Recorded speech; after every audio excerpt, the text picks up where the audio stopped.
Keep it moving, isn't it?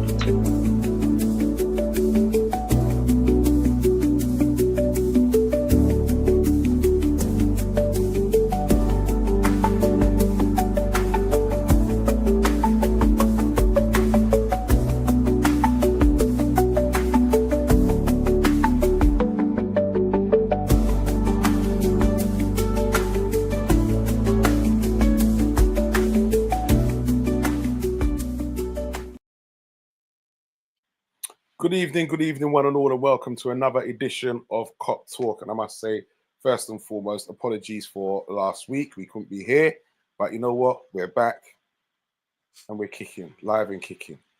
And I can't believe it, Doctor. Preds is here and it's not 10:30 yet. I know. And the worst thing is he was still technically late as well. Yeah. Hey, can't believe it. How you doing, Preds? Well, a little bit of appreciation wouldn't go amiss, you know what I mean? It is, man. It is. Listen, highly appreciated, man. Serious. You know what I mean? Thank you. No, I'm all good. Thank you very much. Once out of 65 shows, I tell you, mate. Can't be bad at all. At least you can say. Doctor, at least I'm more how consistent we than doing, Nunez scoring the goal, mate. Oh, and the thing is, I can't even argue with that. That's the thing. Can't even argue with it. It's got a point. Doctor, how we doing, bro? Yeah, we're trying to find a sense of perspective, which is a bit easier as the weeks gone on. But yeah, Monday and Tuesday weren't good, man. But anyway, but listen, man, the better team won, so and I'm sure we'll kind of get into that. But yeah, man. Definitely, 100%. Good evening, Mark. How you doing? Nice to have you, mate. That's right. Up the Reds as always, mate. As always. Yep. And what a hard week of football to take in. Oh, it definitely was, man. It definitely was. So yeah. So like I said, we missed the previous week. So that was PSG. And then yeah. Then we thought to ourselves, you know what? All right, don't worry, man. We got the Carabao Cup, and then we watched that slip away as well. So yeah, very hard to take in the space of just over a week. 2 cups gone down the drain, and starting to think, thank goodness we've got such a healthy lead in the league at the moment. But to be honest, PSG, I'd have to say, over the 2 games, the better team went through, to be honest. Yeah, and I think sometimes you've got to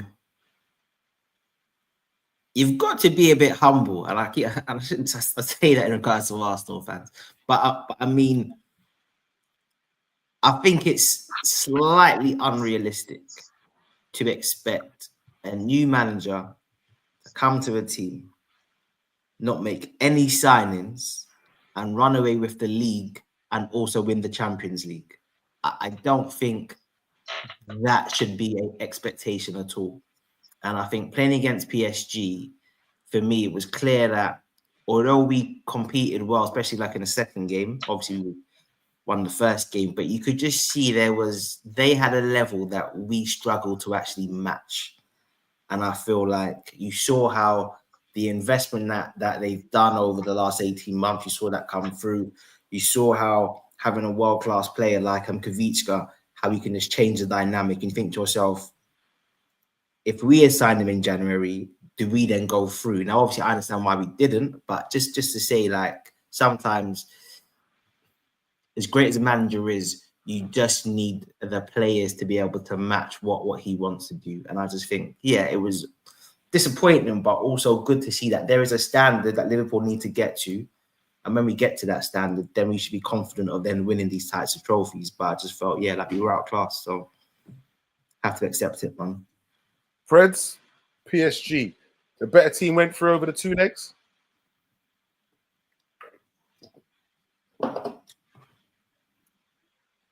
There's 2 of him. Preds on some gin thing there, you know. I don't know what that was, bro. What Preds is doing around here, bro? Preds, what kind of black magic thing you there doing on the internet, bro?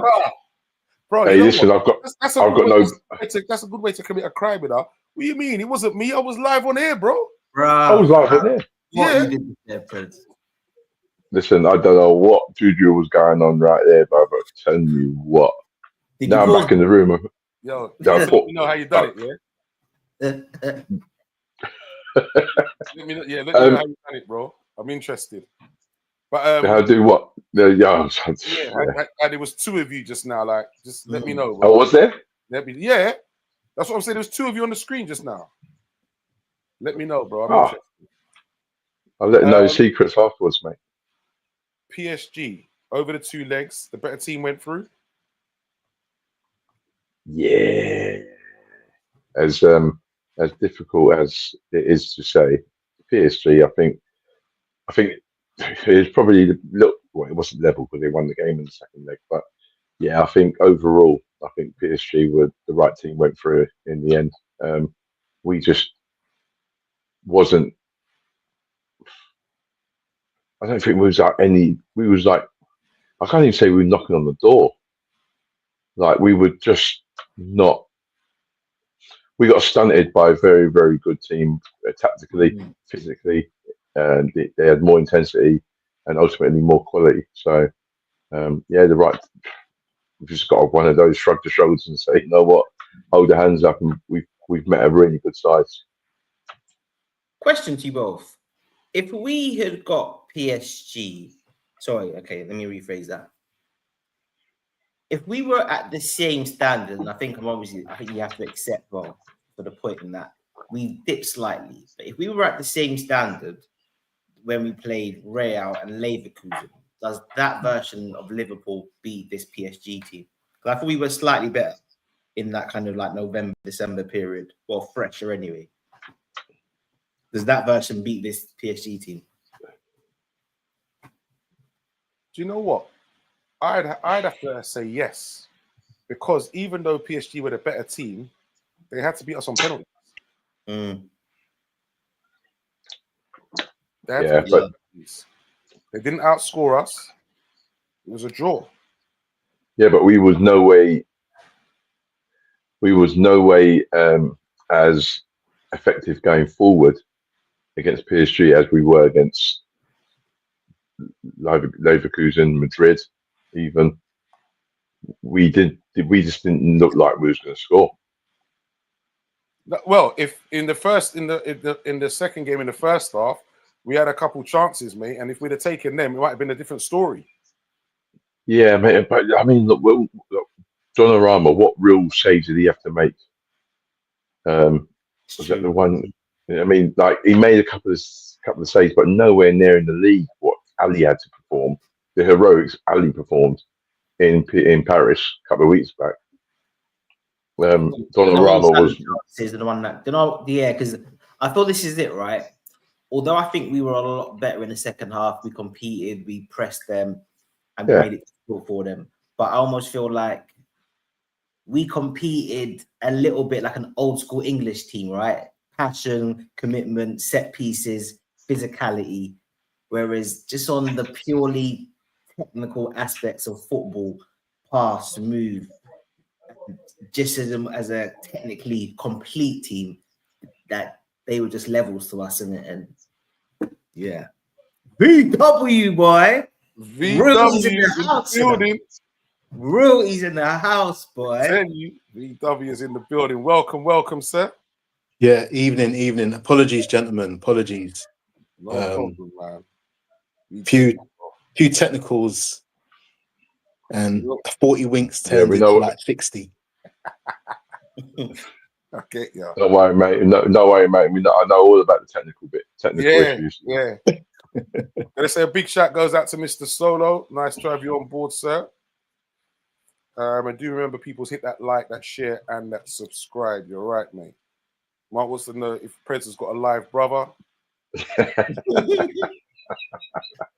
A twin. Yeah. So Mark says, you know what, the PSG game I can take in the chin, but the Newcastle game, wow, where the hell was we? Don't worry, we're gonna get to Newcastle shortly. Yeah, we just need to dissect this PSG game a little bit more first before we get to Newcastle. All right. Yeah. So for me, PSG, like I said, they didn't beat us in the game. They had to beat us on penalties. So that still says a lot. And I still believe that them early chances we had, take one or two of those, pressure's on, changes the game. Obviously, then they've got to come out, leaves a bit more spaces for us. But once again, it was like us in bit spurts of the game. We weren't never fluid for long periods. We did a little bit here, then back in our shell, then a little bit here, then back in our shell. And yes, they are a damn good team. They are a damn good team. And you know what? I think Doctor alluded to it. That's the kind of level that we need to get to. We need to be bossing games like that, basically, like they did. And they looked like a threat when they went forward. Whereas when we went forward, we might have looked like a threat like once out of 8. Whereas they was more a threat 6 out of 8. And that's the levels we need to get to. Plus, they missed what, 2 1-on-1s in that first half? Yeah. They were through on goal. Yep. That they did. Yeah, I think their XG the first half was like 2. So yeah, we just got out. I think parts of the season we have boss teams, but they've just got another. They just shown another level.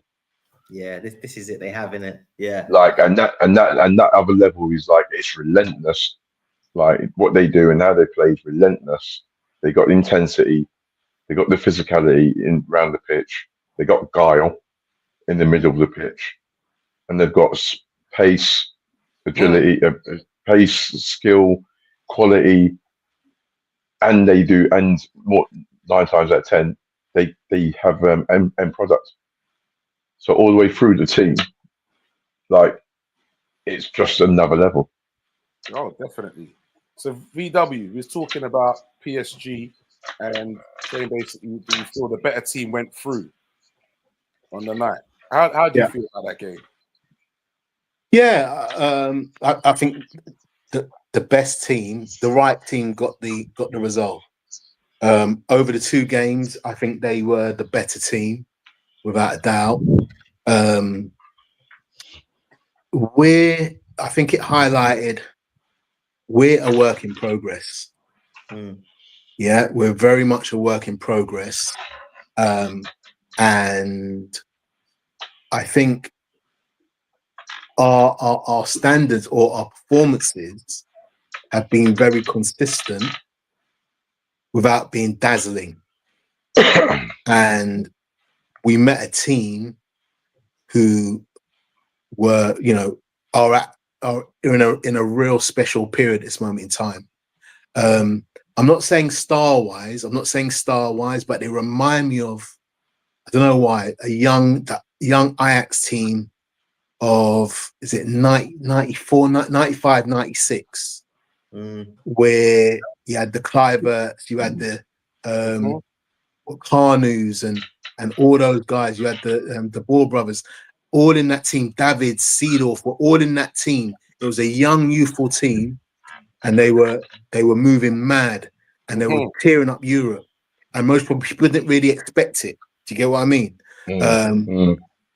But obviously, that team got dismantled very quickly because obviously everyone then started to buy out those players. I think the difference we have here is that PSG obviously have the money. So they don't necessarily need to sell the players. They won't sell. They'll look to add.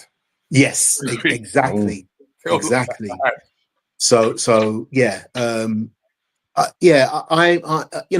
was disappointing. Don't get me wrong, because you do get caught up in the hype of, do you know what? Maybe we could win the league and the Champions League. Maybe we could do a treble. And it can feel a bit of a flat line when you get knocked out. And you know what? Finishing the table top, and again, let me not undermine how well we did to finish top in that league, or in that league, that new structure they put together. But it done us no favors in the end. I was gonna say, there was no advantage. None. And don't get me wrong, that's good for how the tournament can be shaken up in that way. But on this occasion, we didn't benefit from it. Yeah. Well, it just goes to show that because if you think about it in a nutshell, PSG weren't meant to be there in that league. Like if that PSG who we played turned up throughout the duration of this tournament, they'd be with us at the top. Mm-hmm. So it's one of those like it's a new format, and you know what? Those who created the new format have kind of got what they wanted, like high profile matches all the way through. You know what I mean? The knockout stage or whatever it is, they've got what they wanted. It's just unfortunate that we were the recipients of a, a new league system that ultimately brought up surprises. Yeah, it sure did. Yeah. But all right then, do you think it's a good system then? This new format? Because like you said, it could be somebody else we're watching and we're like, all right, we're Liverpool fans, but it might be, like you might go and get to see Real Madrid and somebody else, so you'll be rushing home to go and watch it because it's a big high profile match. Do you think it's a good system? Yeah, listen, I've really enjoyed it. I just think there's been a couple of unique circumstances in that PSG have got better as the tournament has kind of progressed, and it's a similar thing for Real Madrid, who had a lot of teething issues with Mbappe coming in and trying to settle the side. Equally, Barcelona have been very, very good because they've had a bit more stability. So yeah, I just think that a few teams just took a while to kind of click into gear, and that's why they were lower. So it's just the way the leagues then kind of worked out. Whereas if you think about it, how it would have been normally, like in previous years, Barcelona and PSG Real Madrid and PSG would have probably topped their groups or come second in their groups and then gone through. And then we just don't necessarily meet a PSG in this point of the tournament. But like I know a few fans have said, it's unlucky. I don't see it like that personally. From the viewpoint of, I just think obviously like you'd happily win any tournament, but if you want to call yourself the champions of Europe, you got to be able to beat like whatever teams in Europe like who you face. Of course. So if you're not able to beat PSG, that's not because you're unlucky, it's because like you're just not good enough. So like for me, I don't see it as unlucky. I just saw it as we're just not good enough. Yeah. And yeah, I just because you have to be able to play every team and beat every team. Now, obviously, some people are going to get easier runs in tournaments, but it so happened that we didn't. But yeah, I just don't think you can call it unlucky on the basis that PSG were actually better than us. Like, just got accept 100% agree. There's no chance you could call that unlucky. I just think it's how the stars aligned, isn't it? That's what I mean. Because like if you look at how even Real Madrid, right? Real Madrid are lucky, from my perspective, to be going through to play Arsenal now. If what happened to Atletico happened to an English team, we would be. If it happened to Liverpool, we would be going mad. TalkSport would be talking about it for days. To get what I mean, and it's kind of just been brushed over. Not true. Yeah, very true. Very true. Very true. That was a madness, man. That was a madness. Didn't something happen to John Terry? What was that? Did something similar happen to John Terry in a penalty shootout as well? I think he just slipped. No, he just slipped taking his penalty. Yeah. He just slipped taking his penalty. That's all that was. But they're trying to say that he hit the ball with 2 feet. Yeah. Even now, I can't see it. Can't see it. I genuinely can't see.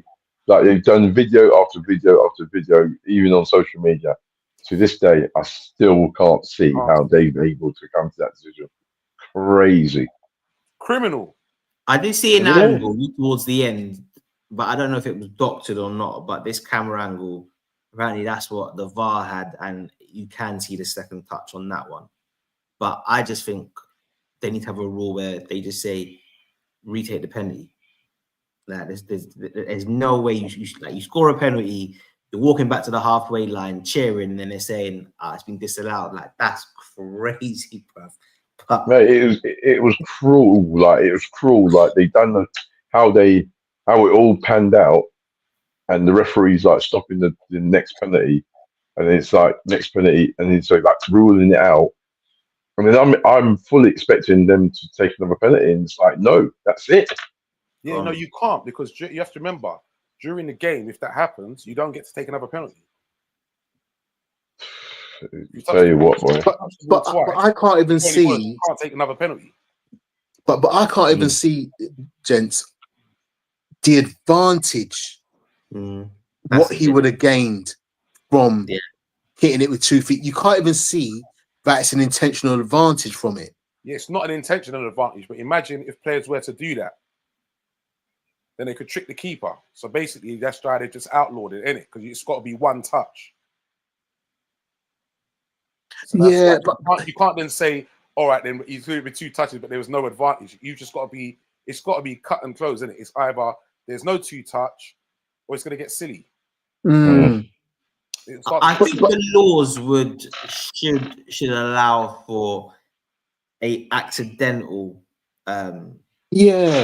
2 touches, and then if they deem that it's accidental, like a bit like handball at times, right? Yeah, but then here we go again. This is where it starts to get subjective because then this one will say it's accidental, this one will say it's not. Yeah, it starts to get silly. Maybe I think they just need to cut it close and close. Yes or no, done. And done. So then there can't be no arguments. It's yes or no. that will get messy. It'll get messy. Yes. There'll be debates going on for forever, and it's like the game's not going to be you have to remember, we always say it, and they don't do it. All right, you know what? Yeah, blah blah. And I think they should just apply common sense, and they freaking don't. Common sense ain't common, and then we'll sit there and go, "Oh my gosh, that should. How did he decide that one when really and truly should have?" And then the next week it'll be, "But he didn't give it, and he's now giving." It's got to be cut. Yeah, and I hear you. I just feel like what Doctor said. I think he should have been allowed to retake it because to look at what he slipped. Yeah.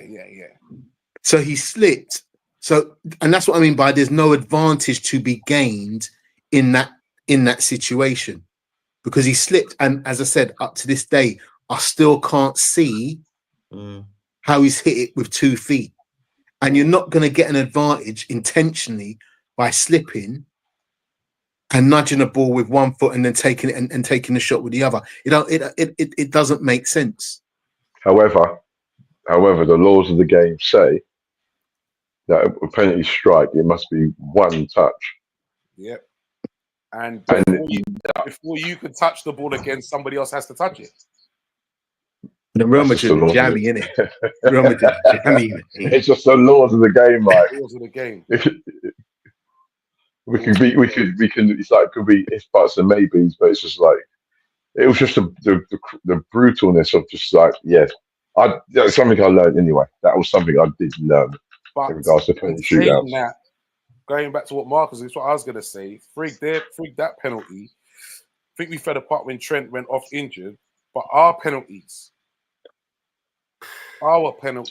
were, apart from the man himself, as we know, Mr. Salah, our penalties were atrocious. But then you have to look at it. Who had gone off? McAllister, penalty taker. Szoboszlai, penalty taker. Trent. Set piece, man. I'm telling you, you have to look at that and it's just like, damn. All of them have gone off. But and it makes a difference, you know. The penalties that we did take were abysmal. Oh, awful. See, do you know what? I don't want to be biased here. See, with Curtis Jones, right? I don't see Curtis Jones as a class finisher or two, somebody who I see as having a pure strike of the ball. So I'm almost not expecting you to take a brilliant penalty, personally. Now, maybe I've got low expectations. I'm just trying to be a bit biased because I like Curtis Jones. But someone like Nunes, like, you're a penalty taker. I think he's taken about 10 penalties in his career. I think he's missed one. That was the one against us for Chelsea. And you strike the ball well. We'll talk about you whipping it 25 yards, 30 yards either shot. So I feel like yeah, that there should be a sense of expectation that a guy like Nunes should be able to take a better penalty. But maybe I'm being biased, and I wouldn't believe. Not in the form he's in. Yeah, his confidence is shot to pieces, man. He's But you know what? absolutely shot to pieces. Yeah, but you know what? The other side of it, though, you got to applaud you got to applaud him in regards to he stepped up and he wanted to take one when Yeah. there was other players. You know what I Oh, mean? yeah. I know. I give them that. They stepped up and wanted to take one. But still, it was a shocking penalty. Yeah, It was a shocking penalty. Like, as a goalkeeper, mate, you take your hat off. I knew he was going to miss. Oh. When he stepped up, I'm telling you, I had no confidence in him. I just knew. Well, most people thought he was going to miss. Most people. And I think that just goes to show where we're at with this guy. But even the whole him having no confidence thing, right? And I think I can see why he would feel frustrated in terms of how he's been selected by Slot. I've been saying this like for weeks. The guy's third choice. Actually, he's fourth choice in certain circumstances. Like I've been saying this for weeks. So I can see how that's going to be frustrating for him. But the previous week, you come on against PSG, you get the header and then you get the assist. Southampton, he then scores the winner, then scores the penalty. Okay, cool. You would have expected to start, but you didn't. But I feel like this guy's confidence is so brittle. Like this is in a week of football. In a week of football, you've come in and done an amazing night in Paris and got an assist. Weekend, we've gone 15 points clear of the league. And then 3 days later, his confidence is shot. I'm just like, bro, come on, man. Like, most pro players shouldn't have such brutal confidence that after a great week like that, one not starting and your head's gone. Like, but his head's been gone. I think his head's been gone for a while now. Yeah. I don't think his head was never there, bro. His head was never there. Like, let's not make it out like it was once there. Like, his head was never there, mate. Like, but it's okay, but it's even more fragile in the last few months than it's ever been, because we know I think last season he had a bad game at one point, and he got a lot of negativity on social media, and he turned off all his pictures or whatever and so forth. But this season he was back up there. But in the last few months, he knows himself most probably that things just not have gone the way that he would expect it to or should expect it to. And our penalties, to be honest with you, I was surprised, right? Because, and this isn't a Klopp versus Slot thing at all, but we've seen us have penalty shootouts under Klopp, and the accuracy in the penalty taking was like, wow. There was a high level of penalty taking. High level. And maybe the team was tired. Maybe subconsciously they knew, look, they were beaten, even if they knew that they had that second chance in a penalty shootout. I think all their heads were gone. But yeah, and I guess Ali's not great, is he, in penalties? He's not terrible, but he's not great. And their keeper, I guess, he's a bit of a penalty specialist. When even you check it, that first penalty from Vitinha, I was like, Ali, bro. This is like a Darwin-esque kind of penalty, bro. Like, you meant to just stand still and just clap it to one side. You didn't have to dive for that.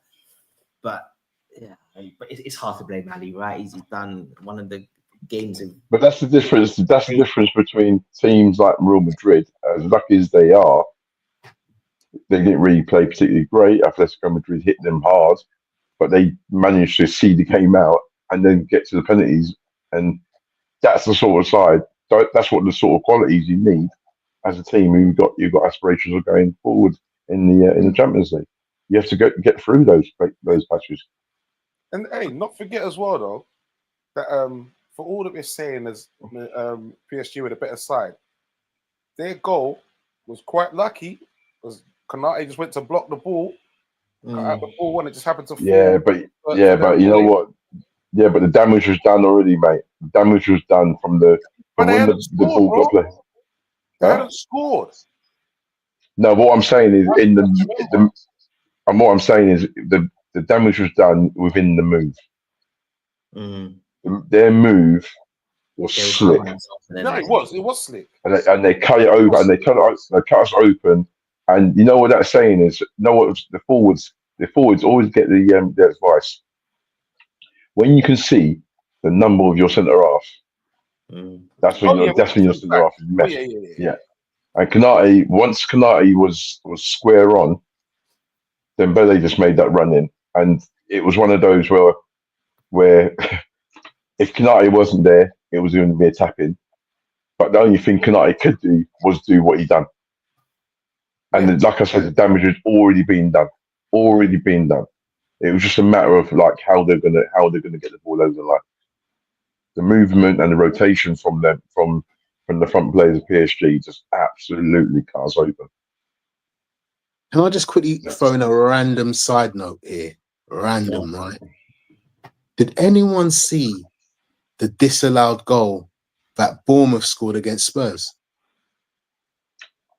in the game when they played them at Spurs' ground? Yeah. I saw it. Jeez, that was a thing of beauty.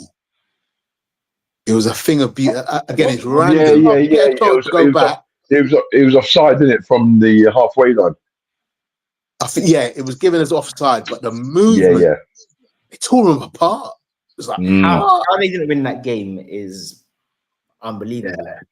Yeah. So I know it's random, but it was just like, I remember that actually. Yeah. If you get a chance, watch the game highlights, and you'll see the goal. It was disallowed, and they scored a second goal after that. Yeah, they scored a second. I think I do remember that now. But it was the goal that was disallowed. Like, what? I'm saying that we earned 80 mil, around 80 mil for finishing top of that league. Yeah. There is some sort of consolation there. Yeah, is that gonna? Well, it's only a consolation if it's invested correctly in players. That's what I want to know. Hey, listen. That's what I want to know. If it's invested in players, then yes, all fair and well. Then I don't mind. If we're going to touch on that topic today, that's going to be interesting. Oh no, we are definitely going to talk on that later.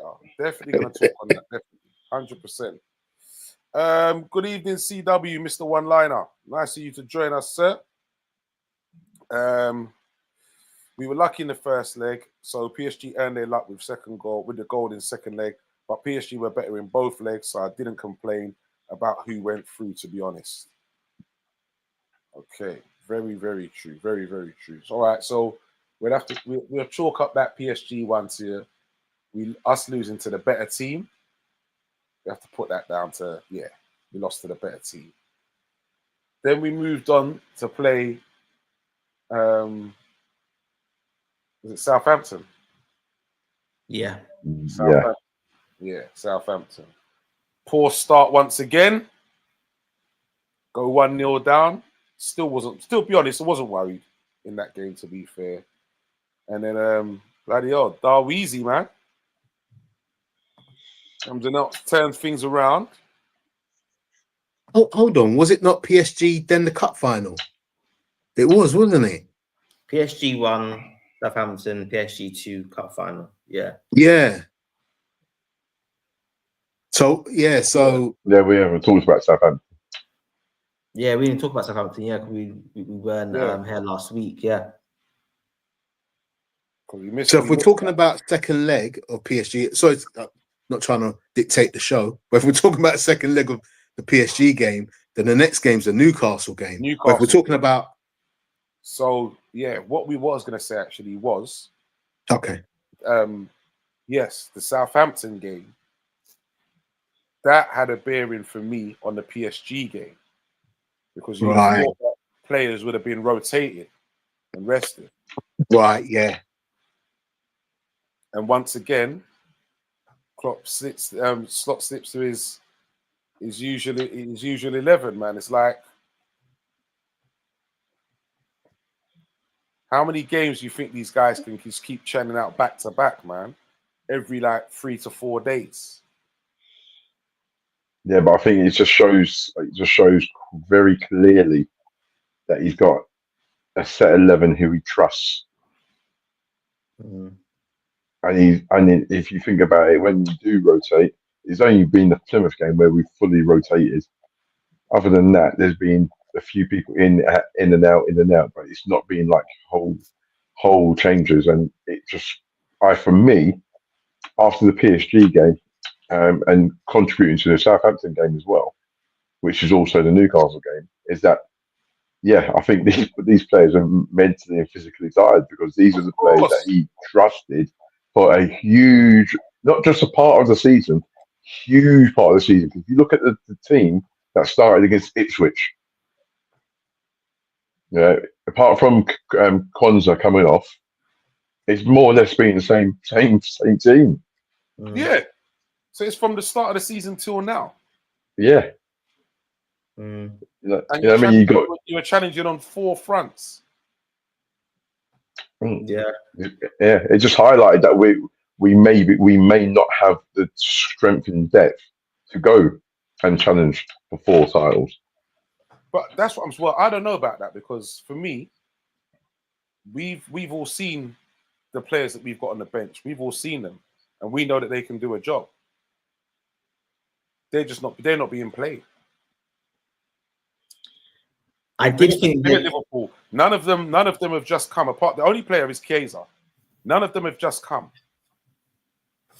yeah, and I think the Chiesa, yeah, like I know we're going to come to it, but just in the context of what we're saying now, I do think the Chiesa goal against Newcastle was just like, all right, bro. So if this bro is capable of doing this, why can the guy not see no minutes? Now, going back to the Southampton game, I can understand why fans wanted us to rotate, and I can definitely agree that rotating against the Saints helps us against PSG and helps us against Newcastle. Personally, if you can recall a couple of weeks back, I said I'd like to see us play our strongest team against Southampton. Mm-hmm. Because for me, my view is I've only seen my team win 1 league in the last 30 years. So if the league's there to be won, focus on the league. First season, transition, winning the league is an amazing achievement. I know we've got a bit of wriggle room, but I just thought, you know what? Like, I'm not used to seeing my team win the league regularly, doubles, trebles. So let's just secure the league. So for me, I was happy for him to go all out in the league, knowing that it might make it harder for us to beat PSG. But like I said, I wasn't upset about losing to PSG because I just want to win the league. So for me, I was good with that. But I can understand why other fans would have been like, we could have rotated. And I do get it. I would have rather them rotate for the cup final. I wouldn't have minded that. Yeah. I mean, however, the big game against PSG had already passed. So really and truly, we're at the FA Cup. Our next league game ain't until April. So then on the other side of it is that, well, then he's going to play those players knowing that they're going to, well, after coming back from international duty as well, that they're going to get a fair amount of rest. But yeah, for me, it just highlights that there's clearly Slot has a huge problem. Sorry, not a problem. Has an opinion on his players and his squad that he's assessed over a year. And the result of it is that he's got 11 players probably 12, 13 players that he feels he can trust week in, week out. And then the others haven't shown enough, either through games or through training, that they deserve an opportunity as a sub. When it comes to the rotation, I disagreed, like, for me, with what Doctor said about Southampton game. For me, you can rotate and rest some players simply because of the league that we had, the wiggle room that we've got in the league. If it was a lot tighter, you know, like 4 points, 5 points, then you know what? I'd say, yeah, frig that, man. We go hard because it's only a matter of what you call it. And then you still give yourself a chance in the PSG game and the cup final. For me, you can't rotate like you used to praise for me in the cup final. You rotate in the cup final and get beat, you'll get slaughtered. You'll get slaughtered. For me, you start them boys, for me in the cup final, because everybody, for me, I don't care. You're supposed to be able to get up for a cup final. And then obviously those other guys, you bring them on. Things ain't going right. But to say that, you know what, bloody hell, he didn't start them and look what's happened. Could you imagine how it'd be now? Yeah. The backlash from it. Yeah, it would be tremendous. Be tremendous. It's interesting though, right? Because he, as we, and well, I never really studied. I don't study the Eredivisie, but it's become common knowledge now that he kind of likes to work with 15 players. Yeah. And in that league, obviously, you can get away with that because of the quality and the standard. I wonder, and it's a reach for all the plaudits that he's deserved, right? And received because of what he's done, and he's done brilliantly. Could there also be I'm trying to find the right phrasing. Sorry, my vocab's not there. But could he also be potentially unsure about the true unsure about actually how this team as good? I'm just putting it out there, as good as what the table says we are. So do you know what? I need to keep playing these guys to make sure we have as much of a buffer in terms of the league as possible, because the next game you might drop a points, here. Our games, if you look at our games, even when we've dominated games in possession, if you look at the league, we've only won games more often than not by the odd one goal. We've not won games.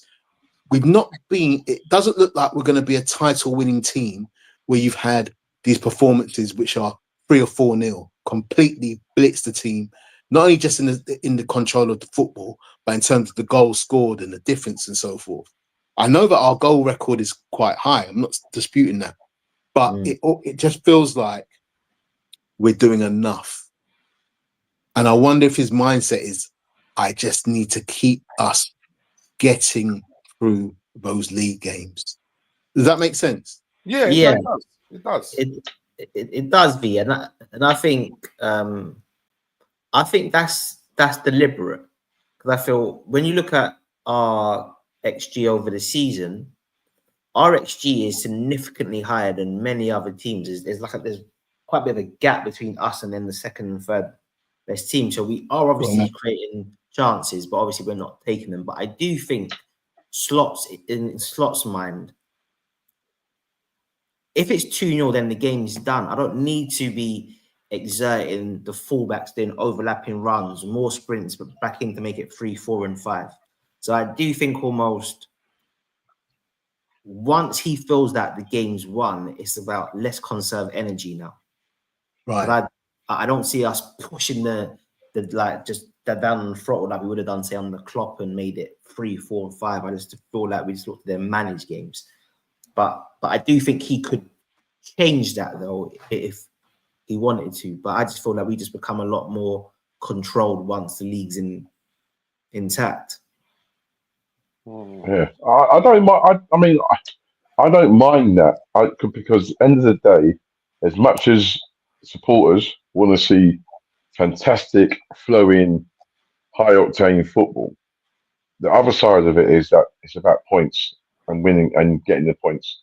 And going to a game, every team's different. So every week you're having to adapt and adjust to new tactics. So I think that Slot's kind of Liverpool. I think we had a period of consistency where other teams around us just didn't have that consistency, and we just kept churning results. But there's some games that we played very well, and some games, like you say, We didn't play well, but we controlled it. And once we got our lead, we were good. Mm.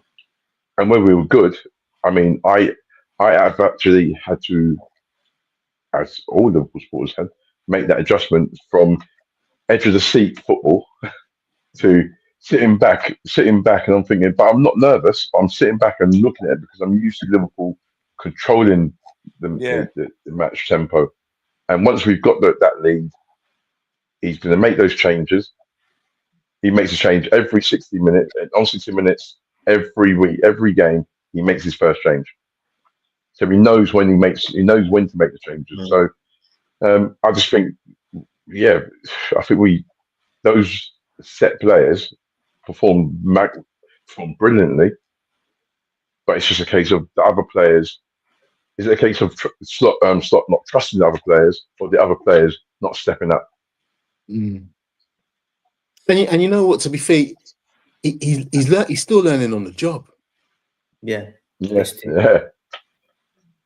You know, it's a remarkable situation to be in.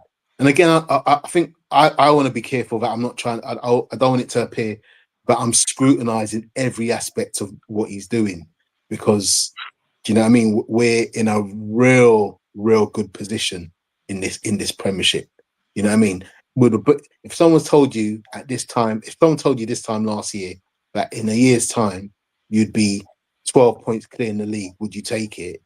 We'd all bit our hand off to bit someone's hand off to be in that situation. But I think again, I think we've also still got a bit of a Klopp hangover as well.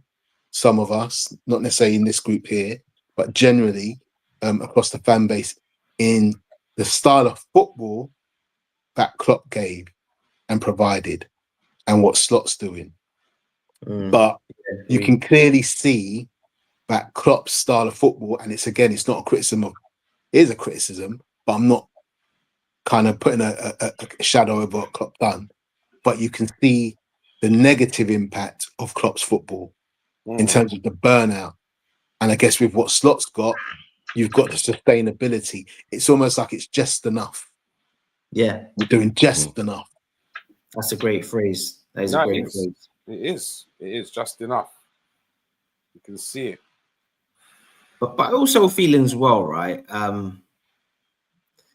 I think everything makes sense from the viewpoint of, don't get me wrong, I am frustrated that Curtis Jones hasn't played a little bit more, because I feel like Slot rates Curtis Jones and he's played him in big games like against Chelsea where Curtis Jones has stepped up. The other squad players like the Nunez's, the Harvey Elliott's, the Chiesas, Endos, I think they should have played more. Equally, I can understand why Slot hasn't played them.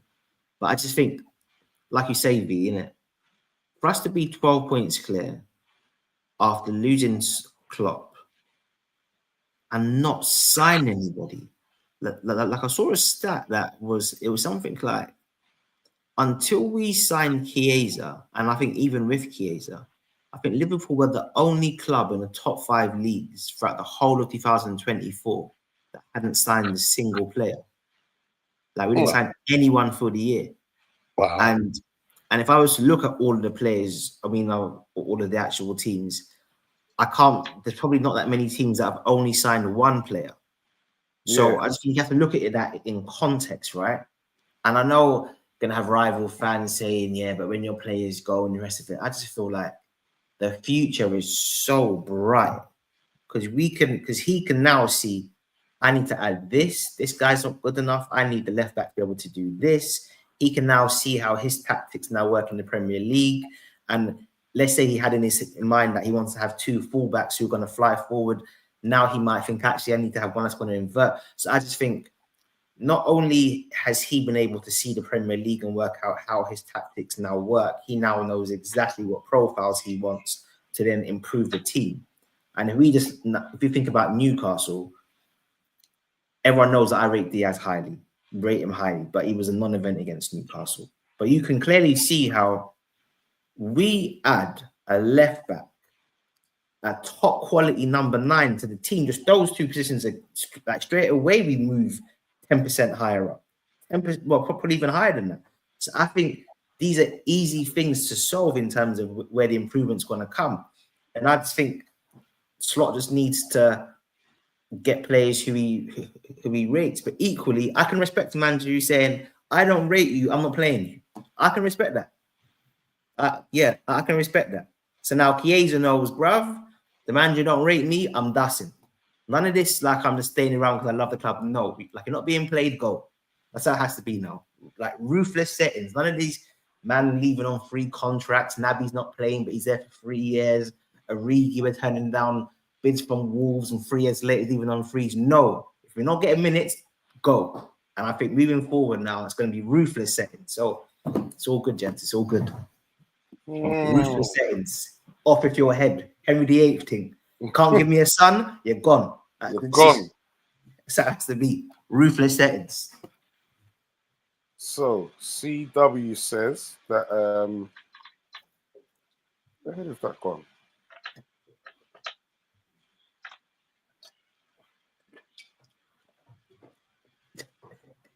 He is right. Can you see it? Hold on. No, I can't see it, but hold on. It says, yeah, it says Nunes would have been scapegoated on the penalties. What about the Scouser Curtis Jones's penalty? Bloody hell, he didn't even kick the ball, or was it the wind? Or was it the wind? One of the worst penalties I've seen. Yeah, it was a terrible pen. Actually, it was a terrible pen. Yeah, all over. Terrible. Hold on, was Harvey on the pitch at that point in time?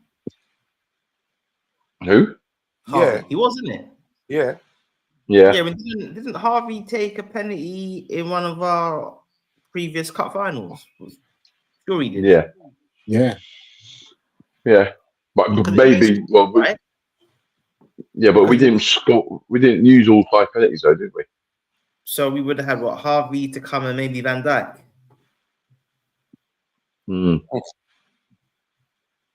Possibility. We will never know, mate. We'll never know. So another player that's beginning to really frustrate me, man, in these last few games. I say could be about 7 to 8 games is Jota. Wash, bruv. Wash. I don't know what happened to Jota, boy. If it's a mad juju thing, a black magic thing, he's cheating on his gal. I don't know what's going on with Jota, but there's no powers right now. No powers. Dead food. What is going on with Jota the Shotter? He ain't shot I him, don't even know if I can call him that anymore. Have you seen that social media little post what's going around where between the 3 of them brothers, yes, Diaz, Nunes, and Jota, 3 goals in 41 appearances. 3 goals, yeah. That's nuts, isn't it? And I said, "Oh, that's not true." It's a joke, isn't it? And then I saw it, and I was like, "No." That's nuts, isn't it? Yeah, that's not. Let's keep it real, innit? That's not Premiership title winning form. No, it's not. It's not. It's terrible. So that comes across as like we're a one-man team. Yeah, when, like clearly we're not a one-man team, but our statistics tell you we're a one-man team. Well, but are we not though, Preds? Maybe we're a 2-man team in terms of the attack. That's the reality of it. Because the only other person who's adding to that is Gakpo. Yeah, because now that we're seeing Salah's having a little bit of a dip, which he's earned, is right to have a little bit of a dip. We're seeing the problems that no one else and I'm not talking about McAllister or anyone else, from anyone who's getting paid weekly to be scoring goals and creating and assisting, they're not delivering, mate. They are not delivering. And again, it speaks volumes to what Slot has been able to get this team to do. Yeah, it speaks volumes of the Slot himself in regards to, like you're saying, coming from one country to another. He's not made any signings, or one signing, but to actually be able to come with a slightly different take on the game and make tweaks and get players on board, and then to perform and for it to get results. Like that's a head coach. That's a coach. That's a Like we say about managers, I think that's a coach. He's been able to kind of have his objectives, and they're on board. And I think that teams has teams taken us lightly? I don't know, or is it just a case that Slot's just making us good. more organised, we're just that good, right? I mean, he's made more positive moves than negative moves. Yeah, That haven't worked. we're like Arsenal, but our players are playing. Calm down. No. I hate to say it, but the reality is, in terms of our strike force, we've got players present. Arsenal ain't got their strike force, but we've got three guys who've most probably got a combined value of what, 150 million. Yeah, 41 appearances of 3 goals. That's mad still. Yeah, And don't get me started on Diaz. Don't get me started on that guy. Yo, listen. He has got to go. This talk now about him having to go, I'm trying to now. I'm getting on board, bro. Beforehand, I was like, what? Nah, man, you can't do that to Lucho. Now I'm like, bro, give me the details. Let me go and get him an Uber. You know what I mean? Got to go, man. Right now, it's not even that though. It's for me as well.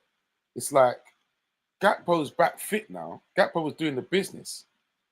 Why not start him? Start him over Lucho, man. What the fuck? Oh, like against Newcastle. Yeah. I don't know how match fit he was, because if I'm being honest, against PSG, he came on and he was blowing after about 10 minutes. It looked like he hadn't played football in about 4 months. Yeah, but the pace of that game though. Yeah, it was come hard. on, start. But for me, you know what? It's easier to start a game than come on in a game that's full flow. Oh, always. Yeah? So it's easier to start a game and get the pace of the game rather than to come on and then catch the pace. So for me as well. But he'd been performing. He's a person who scores goals. Diaz hasn't been scoring goals. So for me, it's a no-brainer. He's back fit now. Let me start him. He ain't scored a goal this year. Or whatever, or Diaz is on the bench, but I need to start Gakpo. Diaz hasn't scored a goal in 2025. That can't be true. No, he did. He scored one the other day. So I was thinking. In which game? He scored one not too long ago. When it Wolves. Wolves, Yeah, yeah. there you go, yeah. All right. He scored 1 goal in 2025 then. Yeah. Right? Yeah. That's the 1 goal out of 41 appearances. Yeah. That's 1 out of 3. I've been saying for the longest time now, right? This guy has got to go. He's not the guy. He's not. My chest. We're seeing it.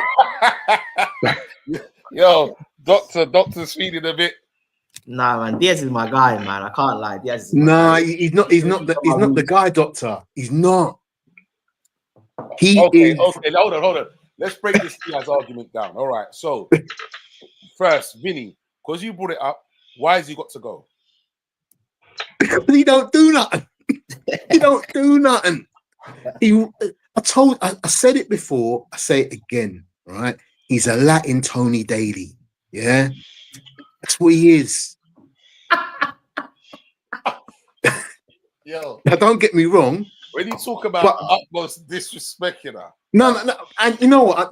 And that's been disrespectful to Tony Daly, to be fair, right? Because Tony Daly used to score some screamers, right? And he had pace. But there's just no end product. Okay. All right. Doctor, why do you think he needs to stay? Well, I'm not sure if I think he needs, because I understand obviously he's going to have 2 years left, right? So you're in a decision now. He's 28. Do you cash in now with 2 years left? You offer him a new contract. You let it wind down for a year. So I can see the sense from his contract to let him go. But I just think this season, before he moved up front, and even when he first moved up front, the end product has been a lot better this season than say in comparison to last season. Because I think he's still got what about he must be on double figures like for goals or near that, and he's got about 6 assists. What, this His season? numbers aren't so practice. His numbers, Cody's numbers and Diaz's What, numbers. this season? Cody's numbers and Diaz's numbers aren't too different. It's about 3 goals difference. Like it's about 3 goals difference. Like It don't feel like it. I'm telling you. I'm telling you. Like No. check it out. Like check it out. His like Diaz numbers and Cody's numbers, like they're not too different. My thing with Diaz is, and maybe I'm looking for excuses, right? Probably am, hands up. I'm unsure with what role he's been given. And by that, I mean, yes, I know he's playing left wing, but what is Slot telling him to do when he gets the ball?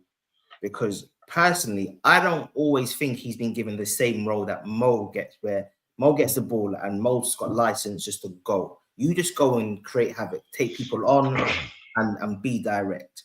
Whereas I watched Diaz, so let's say against Southampton, right? In the first half, where we were terrible, Diaz was poor. Every time he gets the ball, Costas is running alongside him. So for me, if I'm seeing that, then you don't have license to go and create and just run at plays because your fullback's next to you. So there's a responsibility to kind of keep the ball a little bit. Maybe I'm kind of reaching. Second half against the Saints, Robbo comes on and Robbo gives him space and inverts. And in that second half, he absolutely causes carnage and then gets the assist. Newcastle, we can all admit that Kieran Trippier is not a good player anymore defensively. And Livramento is a much better fullback than Trippier. Much better defensively. I think we can all admit that. Against Newcastle, he's up against Livramento and absolutely destroys him. And then in the cup final is Trippier and he doesn't even really run at him at all. So I'm just saying maybe he's just tired or he's inconsistent, but the winger that can destroy Livramento. Well, I'm seeing. I don't think it's somebody. I'm actually in shock at the moment. It says 2024-25 EFL Cup, 4 matches, 1 goal. UEFA Champions League, 9 matches, 3 goals. And the Premier League, 28 matches, 9 goals. So I said his numbers aren't terrible. Who's that for Diaz? 4 assists. Yeah. Who's that for Diaz? Yeah. His numbers aren't terrible. Like this. Yeah, I'm in shock. Mate, So stats ain't everything, mate. Stats ain't everything. Is that over this season? Yeah, it's a season. His numbers aren't bad. I think what happened was he started the season and there was a lot more end product. Then he moved in field. It was working at first, then it stopped working, and his stats just started to plummet. But like I said about 3 weeks ago, my last Diaz charge for victory, or if you like, selling pitch. Brilliant availability, brilliant engine. Even when he's knackered, he carries on going. He can play left wing. He can do a job through the middle. Can also play wide. Also play 10. And my last thing would be this: Real Madrid, outstanding performance. Man City away, at home, outstanding performance. Leverkusen, outstanding performance. Spurs away, outstanding performance. West Ham away, outstanding team performances. One consistency with that, Luis Diaz had a starring role and was playing through the middle. So I just feel, yes, he's dipped off, but throughout the season, he has been good. So for me, I don't see... Yeah, I can see the frustration, but I just think I don't know, man. I don't know. But he dips off more than he dips on. I can hear that as well. Over the course of his time in Liverpool, right? It's just not. He's just not met the levels. He just hasn't. And I take into consideration he had an injury. Scoring season so far. What, this one? But that says a lot. Because we're still talking about him. I don't know. Maybe I've got a bias against him. WW, you don't, because a lot of fans say this. Question to everyone on Diaz: do we think he is the same since the injury? Like he's returned to obviously this season's been his best goal scoring season and some of his output, but just in terms of his dynamism, pace, running at people, like agility, like do you think that's returned to the same level? Because I saw a montage about when he first came and he was on smoke. If you think about it, he comes in and he is a key catalyst in us pushing for that quadruple. He's key. He comes in, Mane goes through the middle, and straight away it's like, who is this bro? He is killing, man. Reece Jones, cup final, flicking it over my man's head. He's scoring big goals. He is like, he's a bundle of energy, or like he's at his level. So something does feel like it's not quite there in terms of just how explosive he is. Yeah. So I see. Luke shows dad's been on the phone to you, isn't he? Nah, listen. I can see what people are saying because I think almost for me, right, you even need to have, well, ideally you should have both, but it's about end product versus chaos, right? So if you look at somebody like who's the youth from Man City, Which one? left winger, Belgian youth, Doku.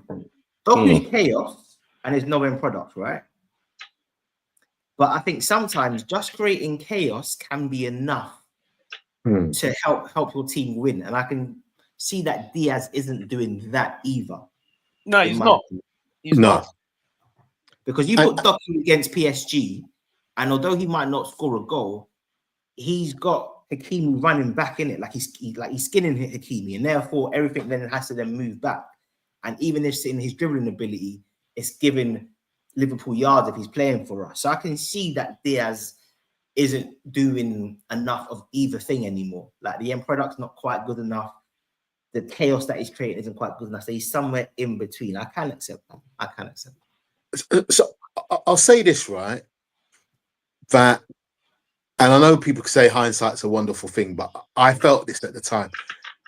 I definitely feel the injury has taken a shine off him, right? It definitely has. I'm not going to dispute that. But even when that first half season that he joined, towards the end of that first half season, when we were in the cup finals, the Champions League final and the final against Chelsea, the cup final, I was starting to see that actually we weren't seeing enough, again, end product. There was a lot of industry, there was a lot of effort, and like you say, he works his socks off, not disputing that.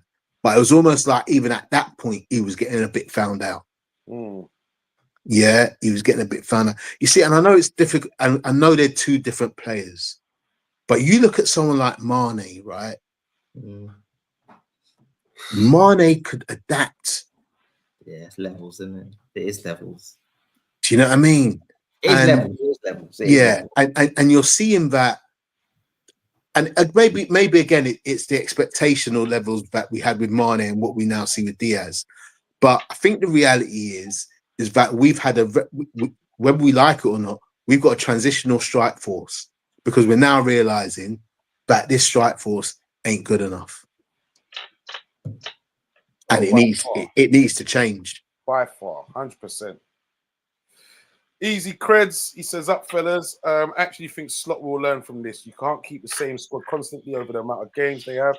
Premier League is different. Exactly that, Billy.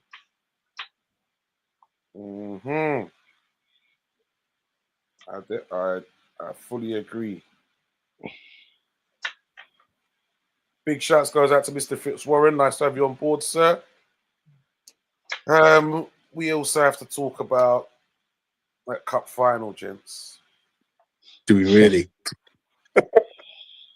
Yeah, that one kind of had a sticky bit of a feeling. And you know what? I think it's about half an hour before kickoff. My wife's uncle's in Grenada at the moment. And I get this call on my phone. He's a Man United fan. And I'm like, what? I don't know this number. Who the hell is this calling me now? So I asked attentively, and he says, as soon as I hear the voice, I'm like, I know what's going to happen. And he's on a bit of a wind-up.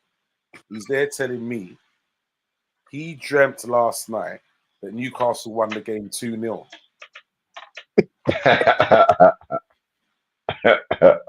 I'm not gonna lie to you, It's like when he started, because even beforehand, I said to my wife, like, I don't know, man. I just got a funny feeling about this game, man. Funny feeling, because you know what it is. They've been so close so many times and so near. You know that they just really want it, and they are a team. They are a team that's there together, and I'm just like. And when he said that to me, it just showed another side of doubt into my mind. Like, this guy could be right, I played it up on the phone. Obviously, what are you talking about nonsense, man? We got this. But I was like, something just ain't right, man. And then when I saw them go 2-0 up, bro, I said to him, when he called me up full time. I said to him, if you ever call me before a game again, I'm not answering. I'm going to refuse to answer. Mate, it was just one of those where it's like we just, I don't know. I honestly, people say whether it was tiredness. I mean, listen, you've got to give plaudits to Newcastle because anything that with Liverpool going through, it had nothing to do with them, and they tactically on the day got it right. And I've got a little soft spot for Newcastle anyway. So if to be fair, losing was kind of it wasn't as bad as it normally would be because I like Newcastle, and I think and it's what, like sometimes I don't know whether it happens to you guys, right? But sometimes when the TV's on, a game's on, and it all just seemed like all the coverage was about Newcastle. It was just all about it, and I just thought to myself, you know what? It's kind of in the script, isn't it? Like it's written in the stars, man. It's written in the stars, man. Yeah. And you know what? Fair play. Blah, blah, this, that, and the other. This, that, and the other. It'll be history for them. And bro, it's just like, yo, how much more you not got to put it out into the universe, man, for these guys to win this thing? But also, I think like again, I didn't feel confident in that game because about 2 weeks before that, Anthony Gordon's now, this person's out, that person's out. It was like, this is looking all right, yeah. But maybe we counting our chickens before they hatch. Do you know what I mean? Definitely a PSG, I think, game has played a huge impact on it. Oh, come on, extra time. Do you know what I mean? But legs were dead. I don't know if we were also complacent. I don't know. But take out the players for the moment. There was something about, I remember seeing just before the game kicked off, it looked like there was 60,000 of them in the stadium, right? And it was looked like, don't get me wrong, I know it was probably an equal split, but the way their fans turned up was like how we usually turn up. And you just felt a kind of wave of momentum, and it's hurtful to say it, but it just felt like it's their time. Yeah. Do you know what I mean? 70 years without a domestic trophy. 70 years, and you're a club of that standing, and you've not scored at Wembley for 70 years. It was like it's kind of written in the stars, isn't it? But another thing I'll say about our fan base, right? I think that our fan base has been, had it been Arsenal, had it been Man City, had it been Man United, we would be hating this week. But I think we've been able to accept we lost to the better team on the day, and it was them, and they deserved their moment in the sun. Do you get what I mean? So I think we've been very gracious in defeat. I've not really heard a lot of people come out going mad about our performance or anything. Kind of being like, you know what, fair dues, hands up, there you go, have your victory. It felt like the whole nation was just winning Newcastle. Yeah, it did. Do you think though as well that Slot got certain things wrong, especially like with, I don't care if you want to do it zonal, but McAllister and Dan Burn. Yeah, but that like again, you just have the to, line. but you have to then give credit to Newcastle and their idea, their positive idea in regards to a set piece, because it's like, I don't think anyone else has tried it, but it's like take the ball away from our strength. You know what I mean, like that's a David and Goliath setup there, isn't it? Like, Yeah, but no chance. my thing is no. But he so wasn't even near him. credit to Newcastle for trying that, but then you then need to adapt to that and make changes. Unfortunately, we did when they scored though. No, after that he was still marking him. Yeah, but he wasn't marking him as loosely as he was when he scored. Don't make When no Dan Burns, Listen, I know he did. No, number I know one, he didn't make the difference, but he all he had is- to do was try to get in there and try and jump. McAllister's never been great in the air. He ain't beating Dan Burn. And number two, he can't beat Dan Burn in the air because he's not looking at the freaking ball. He's looking Yeah, at but Dan he's not. Burn. So how? Yeah, but that's his. The ball. Yeah, but Lee, that's his job. His job is not to win the ball against Burns. His job is to get in amongst him and stop him from having a free header. That's all his job is. Abs, and a great job he made of that. Yeah, great job he made of that. Yeah, you have. Listen, I don't care what happens, mate. For me, if you're in that box defending, you have to be able to see the ball and the player. That is absolute nonsense. Yeah, but like I said, but the first goal, McAllister, he was about 5 yards off of Burns, but I think he's expecting Burns to like make a run in and around him to go into the back stick, but Burns actually hung out while everyone else went. McAllister got caught ball watching, and next thing you know, you got Burns, it was a quality header from so far out on the angle as well, right in the corner of the goal. Like, I don't think, in actual fact, I don't think we actually knew they were going to do that. We reacted, and we sat up and reacted like we had no clue. And it's obviously something that Newcastle have obviously gone on the training pitch and worked on, and it worked. No, it was, of course. He had. Listen, that's one thing I give Eddie Howe in that. He will put in his work and things like that. So we need him to try and get any advantage he can. Absolutely. I'll definitely give him that. But I also know that, boy, you know what? If that's the case, then in-game management needs to be better. Doctor.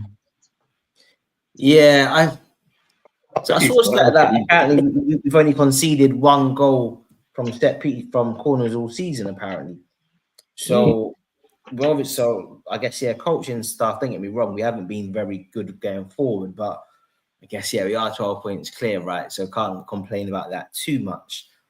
I do think someone should have changed something, if it was Slot or Van Dijk, once it was clear with what they were doing. Because for me, I can't blame McAllister. Like, you're that size, Dan Burns that size. Even if he was better at trying to stop him, not really trying to stop him. I just thought it was a lapse in judgment between either the players taking ownership on the pitch and changing it, or Slot then saying something, but then it's not clear how much responsibility players have to go against team tactics in the moment without management actually telling them what to do, right? So I think sometimes, like teams come up with interesting ways to kind of like to hurt you, and their plan was like, we should have stopped it sooner. But for me, you've got to do more, man. You've got to do more. We do, but I also feel, was I more frustrated by how good they were on set pieces, or the fact that we were playing long balls to Jota, Salah, and Diaz? Probably the latter. That's what was more mentioning that Jota guy again, yeah. That's what was more pissing me off, that we're just playing these long balls to a small front three and asking them to do something against like Dan Burn, etc. So, I just think we just run out of steam, if that's from a coaching perspective, player energy, mentality. But I just think it has to be seen in the context of new manager, transitional season. He's learning about the league, the squad. There's been no investment. And as much as Newcastle are famed as this underdog story, let's just put some stats and facts on the table, right? Yes, because of PS, they haven't been able to do what they wanted to do, but last time I checked, they're owned by a country, right? They're owned by one of the richest countries in the world, and yes, they had some key players missing, but Bruno Guimaraes is a top midfielder. Sandro Tonali is a top midfielder. Joe Linton, whilst I won't say he's top, but I think he is top in terms of how effective he is. So as a midfield three, you could argue that's the best midfield three in the league, in terms of balance. Like they get stuff done. They've got technique, intelligence, tenacity, physicality. They can keep the ball. Isak's one of the best strikers in the world. Like, they got good players, isn't it? So this isn't some it's not David and Goliath here.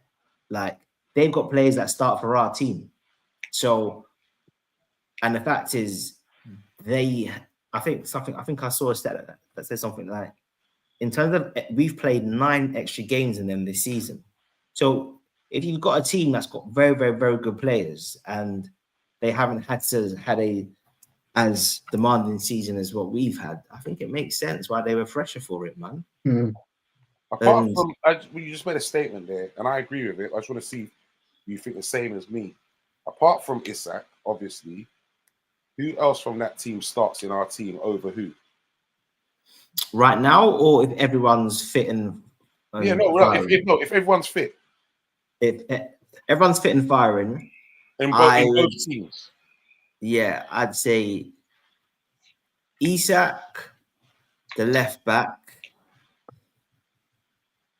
Gordon, you could argue. I do think Gordon's but I do think he's level still. And then it's how you want to do the midfield. I think Bruno has to start, and I think there's a strong case for Tonali and Bruno starts in place of who though? I would have Bruno. It's weird, right? Because I think both are good. I think Bruno, in my opinion, I think he's just got a little bit more than McAllister, personally. Yeah, I knew he was going to say that, yeah. And I also think as a holder, he's better than Gravenberch as well. So I think he starts over either, personally. But I think they're both excellent players. But I think Bruno is top draw. So I'd say Isak would be the standout choice for. You can't say Isak because that's just a given. Yeah, I'm just saying. I could, but what I was, yeah, but what I'm, yeah, but what I'm, there's no competition. There's no competition. I'm saying if you give me a chance to finish, bloody hell, right? Is that me personally? I can't. Well, if you stop interrupting me, I don't see Tonali. I see Tonali and Bruno as good players. But I don't see them better than what we've got, especially in regards to consistency over a period of the season. And you're saying about, I think Bruno is a good player, and in some games he goes missing. Like when we played Newcastle, he was missing. No one didn't see him. Missing Sunday though, was he? He dominated. Yeah, but that's like one out of 8 games that he's turned up. Nah, I think he's good. I'm not saying he's not good. I'm just saying I don't see him as a starter for Liverpool at this moment in time. Oh, and the stats will tell you, in regards to where we are in the position in the table, where they are in the position in the table, and our games in regards to winning games. But I think more. Yeah, go on, Vin. So I feel that what we lack in our middle is a real element of physicality. Yeah, agree. That I think is, and it's hard to what do you miss out on? But I think that Joe Linton, he's a problem. That's a problem, bro. He's a problem, and we don't have. I don't think we've had it for a while now. A midfielder of that sort of presence who will give you starting to think about physically everything. You know, like a game when you're like, oh man, I'm up against this guy. I really don't fancy it. I don't think we've got a midfielder of that sort of presence. And maybe that's because of our style of play. But I do think in this league, I do think to go forward, we are going to need that. Agreed. Yeah, but then I think but then the other side of it is that in the league we've lost one game in respect of one game and how many games we've won and drawn. We've only just got knocked out of the thing. So I think it's kind of some mindsets are kind of being drawn to the fact that we've lost against PSG and we lost against Newcastle. However, you can't forget the build up and the lead up to what we've done previously to this point. Oh yeah, agree, Prince. Agree. Yeah. So the physical, the physical element hurt us on Sunday in regards to Newcastle. But when we played Newcastle, it didn't hurt us because we beat them twice, didn't we? What I'm just saying is We beat them once, and we drew one. Drew one. Yeah, drew one. The one we drew, we should have won. Yeah. So I mean, I feel we could do with having another top quality midfielder to rotate the main midfielders with. Because right now we basically got 4 midfielders rotating 3 positions, right? So I think if you add in someone else and it's now 5 rotating 3, I think Grav's then got a bit more vitality and energy. Dom hasn't played as many minutes. But then I also think back to VW's point is I feel there's been a couple of games where a lack of physicality in midfield has impacted us. We haven't necessarily lost the game, but if I think about the Merseyside derby, if I think about Arsenal away, obviously the cup final, even Chelsea at certain moments. And going back to Joe Linton, I think he's one of the most underrated players in the league because I just think in terms of what he adds to the midfield, he's why is Declan Rice rated higher than mine? I don't see it at all, innit? Because I think Joe Linton's physical profile is ridiculous. What is he, like 6'2", 3"? Because he's Brazilian, he's like allowed to foul people because they're meant to be silky players. He can foul you and there's no cards coming. He's powerful, he's quick, he's got good feet. He's quite technical on the ball. I think he's an all-round, very dominant midfielder. And then I think you add him to the bit of class of Bruno and Tonali, and I think that's a formidable front 3. I just think that midfield is serious. There was big talks about that as well, leading up to the game, and saying that it's probably the 2 best midfielders in the league. Agree. It's just that ours, I think, were tied. Yeah. And I think our game's more based around, I think our midfielders need to be technically playing well for us to be obviously Dom's got that athleticism, but look, I think our midfields match up quite well if everyone's fit and firing. But I just think, they got some good players. Going back to V's point very quickly, we do have a midfielder like Joe Linton, but we're still playing him up front in Núñez. Tell everyone, Núñez could be the new Joe Linton. I'm telling, man. The same trajectory as Joe Linton. Remember, he was a forward, he couldn't score goals, right? He was a hard-working forward, he couldn't score goals. I'm telling you. Nah, bro. Núñez could be the new Joe Linton, bro. Yeah, work rate, passion. Yeah. He don't need to miss chances no more. Joe Linton somewhere else. It's not Liverpool. Let me Joe Linton somewhere else. Yeah. Artie, that phone call had you. You ain't been the same if you talked about that phone call, man. I'm telling you, bro. Seriously, let him be Joe Linton somewhere else, mate. I don't care. So, gentlemen, talk to me about Harvey Elliott and Chiesa on that day. Because when we're talking about midfielders, we need that presence as well. I still feel we need that guy, that person who can find that pass and that for me as well. We don't have that. And we keep talking about this guy and I don't know, man. I don't think he's getting a fair crack of the whip right now. Harvey Elliott, man. He's got that in his locker. We've seen it time and time again. It's not a flash in the pan.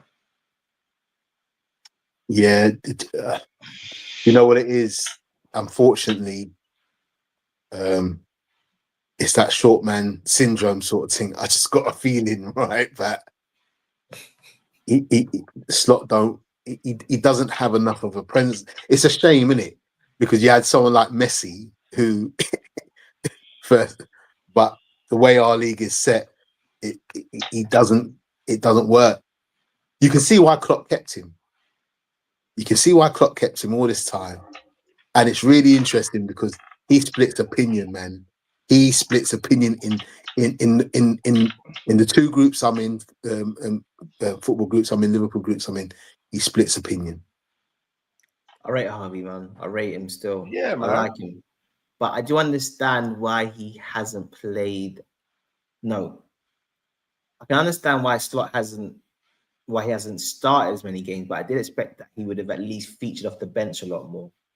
I think the problem with Harvey is because it's tricky, right? It's hard to work out to what extent that injury he got at the start of the season impacted his actual overall game time, and if he hadn't got injured, how his season would have looked. Because pre-season he was cooking. Yeah, there was the couple of assists that he got from Mo and Carvalho, and he looked really, really good as that number 10. But I think as the season's gone on, and maybe it's linked to our forwards not being that good, but clearly the plan for Mo has evolved, where we've set up on the system where Mo, you don't do no defending, you're basically our striker out wide, you stay there.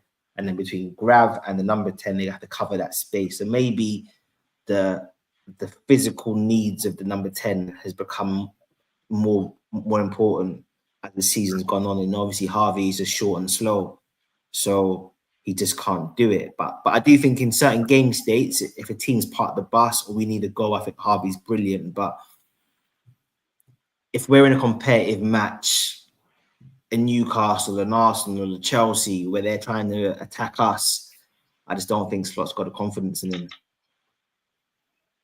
Okay. Preds, what do you think about Harvey then? I like Harvey. I think if Harvey was playing in Spain, it would be probably much suited.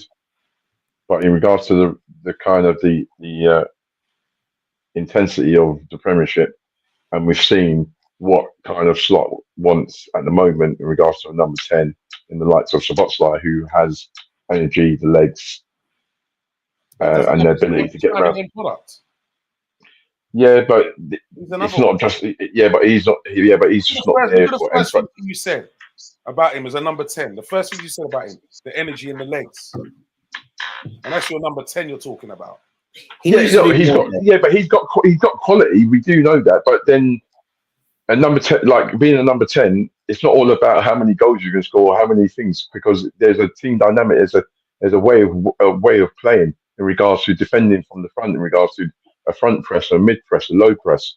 Like he covers ground in regards to thing. I mean, ultimately against PSG, it was probably one of his poorest games where he didn't do much of the ball. But he brings so much more elements to the game. Where Elliott, we're talking about, is really good, but we're only talking about him being effective in the final third.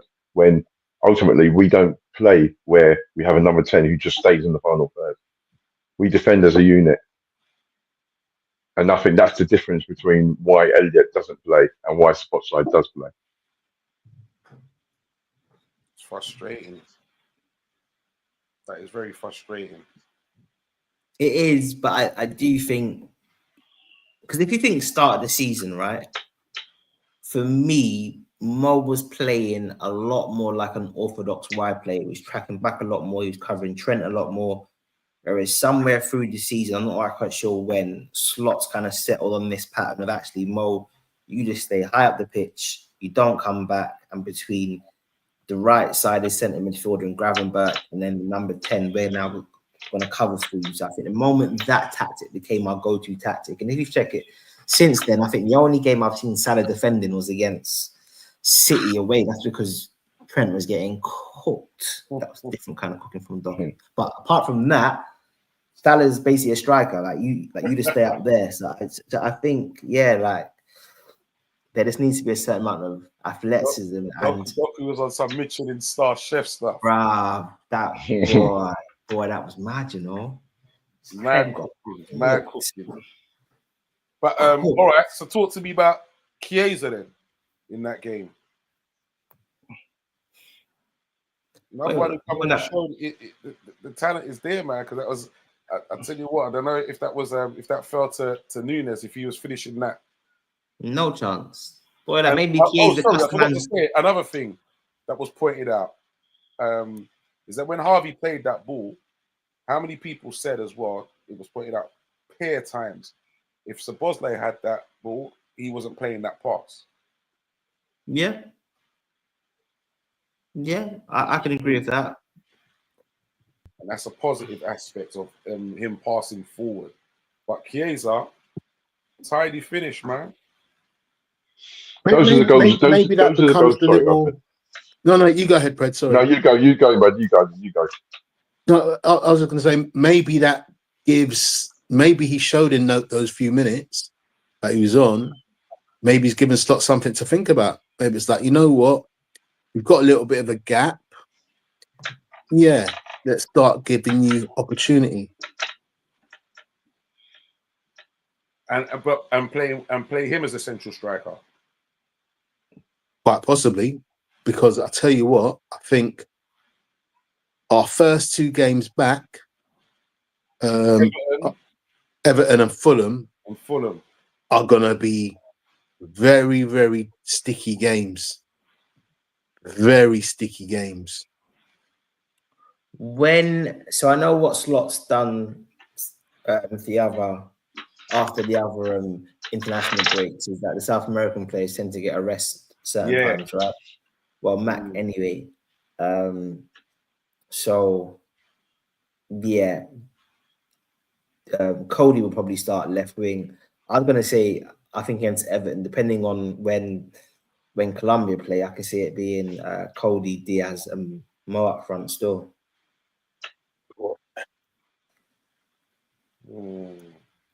Because I think Slot said something very, very, very interesting after we beat Man City, and he basically said, like, why did you basically not go with a striker today?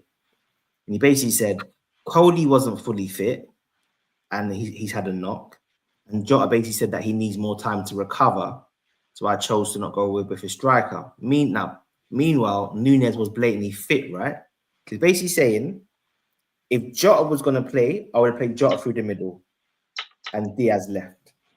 If Cody was fit, I would have played Cody and probably Diaz through the middle and Jota on the bench. But as I don't have the options of Jota and Cody, I'm now going to play Curtis Jones ahead of Nunes. But anyway, I guess the point is, like, I think in Slot's mind, that's the order, innit? It's Jota or Diaz through the middle, and then Nunes. So I think moving forward, Slot's not on it, innit? He's not compromising. He's not compromising nothing. So yeah, I think that's going to be the team for the rest of the season. I think it's going to be a mixture of Jota and Diaz through the middle with Cody playing left. I don't know how much more Jota I can take, bro. I tell you, seriously, I really don't. I got to believe he'll come good. He'll come good. It's like he dropped off a cliff, bro. Hey, do we sound ungrateful? We're top of the league, mate. You know? No, we don't, because now do you know what it is, VW? Because I feel okay, you man sound ungrateful Yes, with Vinny. Diaz. Yes, you lot sound ungrateful with Diaz. You lot do with Diaz, yes. No, but with Jota and Nunes, no, because like Mo's having an all-time great season, right? And the number 9 all season hasn't really clicked. A couple of games Jota's looked good or he scored or the team's well, but in general, yeah, it's a legitimate area of weakness, man. Yeah, man. Mad. Yeah. Do you know what? We had I put it in a couple of groups earlier this week.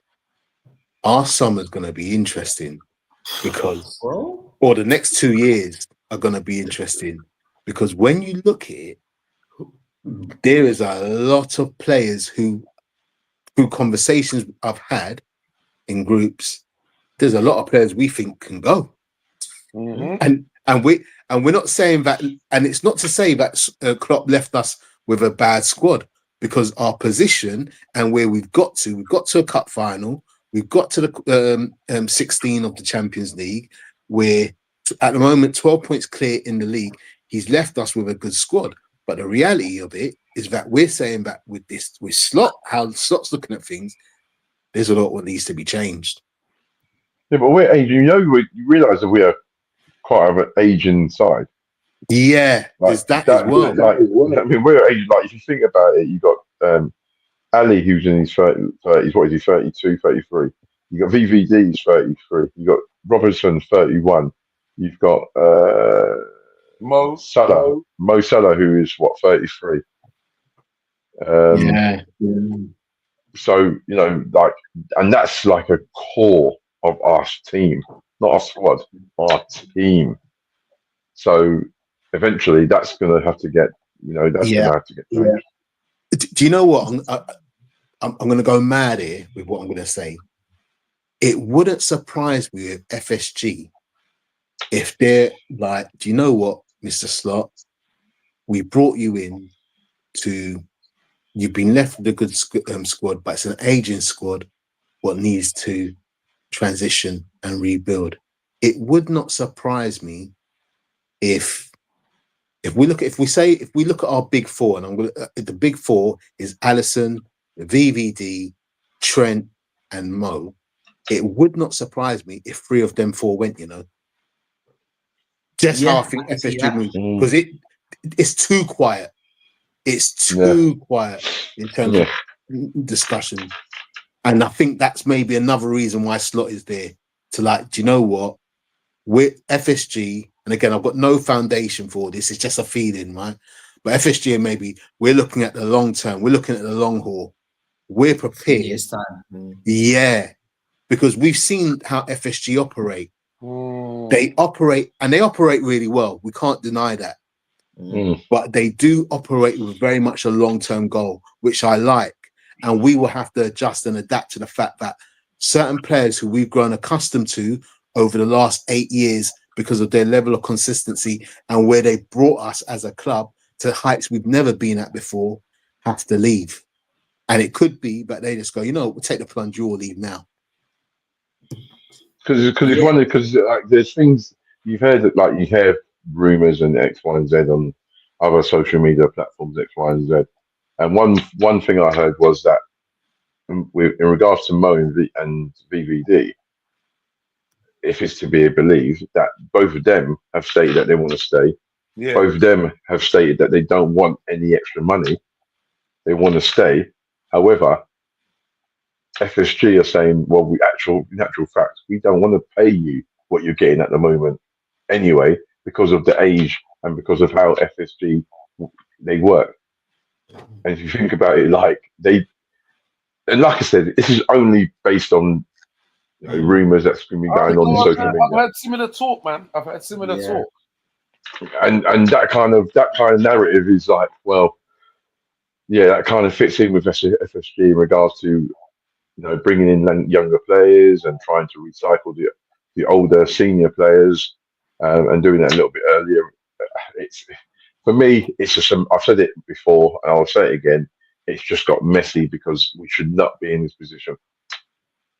Like this should have been sorted. This should have been sorted out a long time ago.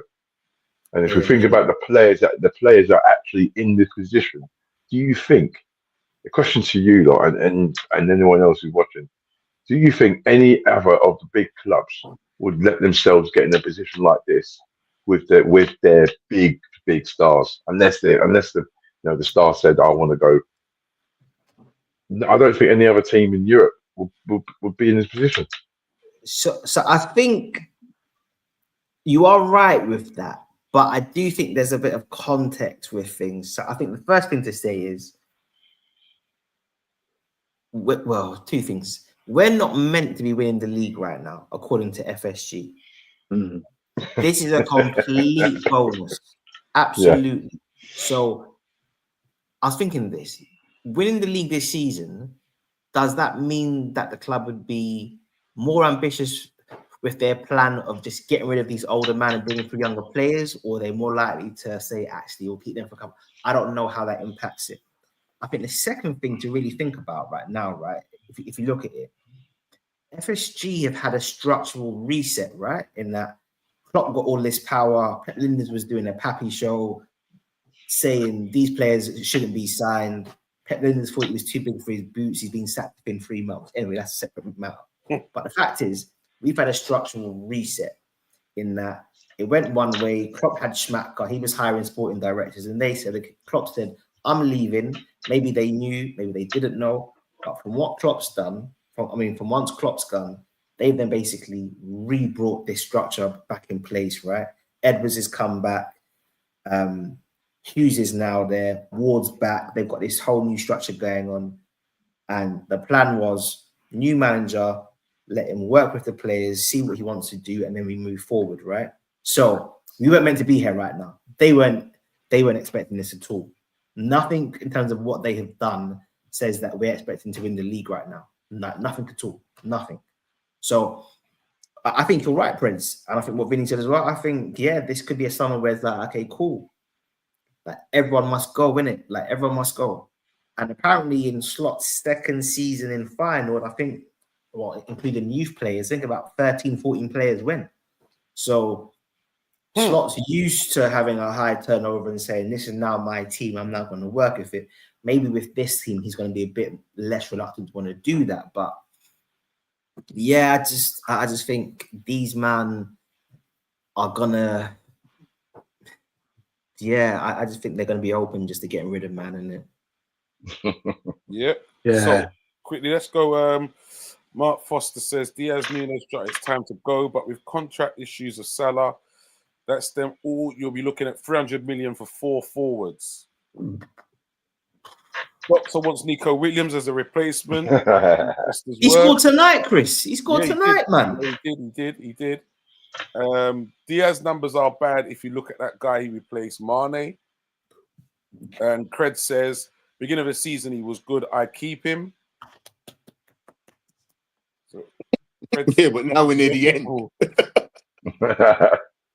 Creds is on the keep him. I say, okay. Definitely Phil say we missed Trent in the for the final in Newcastle. Just took Salah out of the game too. Yeah, poor.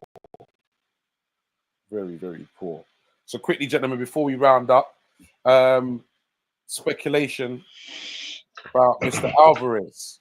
Liverpool looking at Alvarez. Or looking at 100 million. Apparently, they've made contact with Atletico, but Atletico have said they have no intentions of selling. Would you want Alvarez at your club? I'll make it quick. No. Okay. No for me too, man. I do like him though. I do like him, but for that kind of price, yes, a no for me. And I don't think it's gonna happen anyway. Okay, Vinny.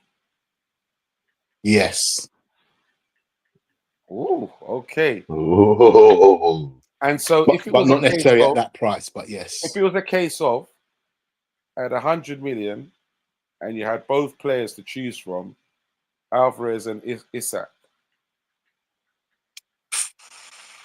they're saying you can only pick one of them. They're both going for the 100 mil. Pick one, and he's yours. Isak. What's most Salah doing? I think if Mo's going, then it has to be Isak. Has to be. But forget Isak. This is the interesting thing. A lot of the way we play changes, then, isn't it? It has to, yeah. There's a whole new identity. This is why I do think that 3 of the big 4 are going. Yeah. I think, and it's been so quite. I just feel that there's going to be a big shake-up, and it'll be like. And actually, if we win the league, FSG are happy because we've bought ourselves some time, innit? Like I won the league, and I'm gonna bring but that could also be days. It could also be detrimental because if the drop off is massive after a big shake-up, it's not going to look good. See, I don't think it would be massive because I just think the midfield's going to stay the same. Hopefully, Van Dijk. So my cards on the table. If everyone goes and Van Dijk stays, I'm good. I can deal with that. Because I feel that's our core in place. And the core of the midfield is there, the core of the defense is there. Robbo's washed. So Robbo being upgraded is that's an instant upgrade. Trent that we're gonna miss, but we'll have to work out. So yeah, I think it's an easy win. I just think at Feyenoord, the system was created around having a goal scoring number 9, right? So Slot is used to doing that. It's just obviously he's maximized what Mo can do, but I just think. And you know what else? Those Again, on maybe big I'm just creating the story in my own head as the more we go along, right? Building up all the theory. But you know what also benefits if they do that? Last season, you went from a major tournament into the league very quickly. There's no major tournament this season other than that World Championship, Club Championship, which we're not in. So it kind of lends itself to being able to move people on and build your squad and build the preseason and so forth. You know, no one might leave. Who knows?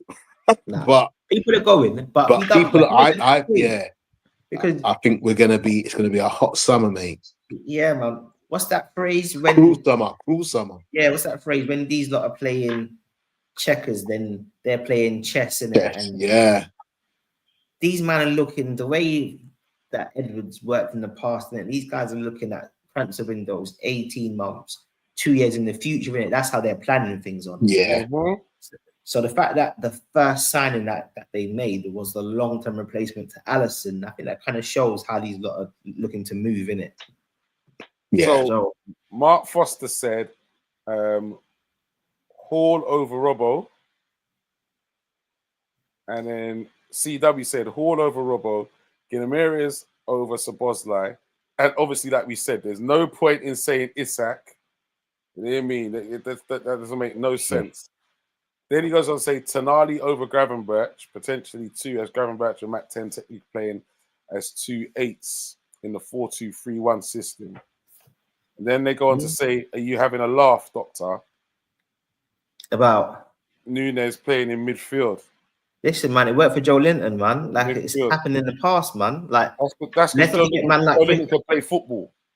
Liberty. Listen, he was a figure of fun when he's playing through the middle. That was Steve Bruce's signing. They had hardly paid any money. They spent about what £40 million on him. First money that they spent at the time. He was a figure of fun, and now he's like Captain America in the midfield. So I'm telling you, Nunes work rate, intensity. His feet aren't bad. You just have to give him little 5-yard passes. Yeah, you're still not converting me, mate. Still not converting me. It happens, man. Like remember, man, like Paul Warhurst. I swear, he was a fullback, right? And then he went up. Wow, you dragged that one out, boy. So Paul Warhurst, Paul Warhurst. This can change. I'm telling you, man. Mate, up front he was a car. Up front he was like a car horse, and then they just put him in midfield. What was it? Who put him in midfield? Ron Atkinson? Yeah, Sheffield Wednesday. Trevor Francis or something like that. Yeah, Sheffield Wednesday. Yeah. I'm telling you, Nunes would be a dynamic fullback. Paul Warhurst. Oh, Paul, bloody hell, gents! Warhurst was doing bits up front when he went up front, right? Because it's very like he was a fullback or something. Hey, don't be surprised if that left back from Bournemouth ends up at Anfield. Yeah. There's talks that we've made an approach as well. 40 million for Kirkes. I can see that. That'll be a good signing. That'll be a good start. Anyway, it's a good start for me. We need. We're gonna do bits, man. Like I always say, a sporting director by default, you want to sign players, isn't it? It's like being a DJ who don't want to play tunes, isn't it? It's like you want to sign players. So, like, it's gonna happen, isn't it? Like, yeah, you're gonna want to sign players, absolutely. Doctors on smoke tonight. Wait, man said, oh dear, they pulled our pants down again, hoping for Isak or Alvarez, and we end up with João Pedro. Listen, man, João Pedro's my guy, you know. João Pedro. There we go. Another one. Man, João Pedro comes, that's excessive league titles. I'm telling man, listen, man, that kid's got something. I'm surprised Tabrice ain't come on and said about what's his name, Ward Prowse. Oh, bloody hell. Give that a rest, bro. Personally, I want the Ipswich forward, Dilap. As a backup, I'd take him, but Yeah. Doctor been drinking. listen, man, it's my herbs, man. It's my herbs. So yeah, there is talk about that as well. I was looking at Dilap as well. It's another one. As a backup player, you can't do worse than Nunes. That much I do know. Yeah, like, he's actually garbage still. Yeah, he is actually he can't do no worse. He's actually garbage still. Okay. No, Dilap's all right, man. Dilap's all right. He's all right. He's all right. He's young. He's got potential. I think this season, as a backup, I think him coming out of Man City and then playing a full season in the Premiership. Every time I've seen Ipswich, he's done reasonably well. So yeah, it's like getting such a Christmas. We're talking about potential. We're talking about potential. We're not talking about the one at number 9 to go straight in.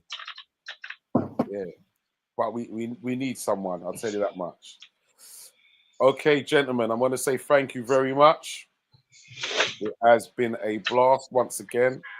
Remember, people, tell a friend to tell a friend. It's all about Thursday nights, 10 o'clock, Cop Talk, right here. Preds, I have to be up first, man, because you know bright and early, bro. Bright and early, I'll tell you this week, mate. Yeah? All I'm going to say is, disclaimer, I can't promise this is going to continue. Normal service next week. But I appreciate it. Preds, you're like the British weather, mate. You know what I mean? Nice and sunny today, pissing down tomorrow. You know what I mean? Typical. Typical, mate. What can you do, mate? Thank you very much, mate, for stepping in once again. No, thank you for having me on, gentlemen. Always value the knowledge, man. Always value the knowledge, because this man can pull out some dates, bro. And he can name some names, I tell you. Really serious. I tell you, if I ever go and question a sport, I'm calling you, bro. I'm calling you, mate. Yeah. Doctor. No. Good show, gents. Good show, man. Blessings, I'm on Luis Diaz, man. He's lifting 2 leagues for us this season and next year again, man. On that note,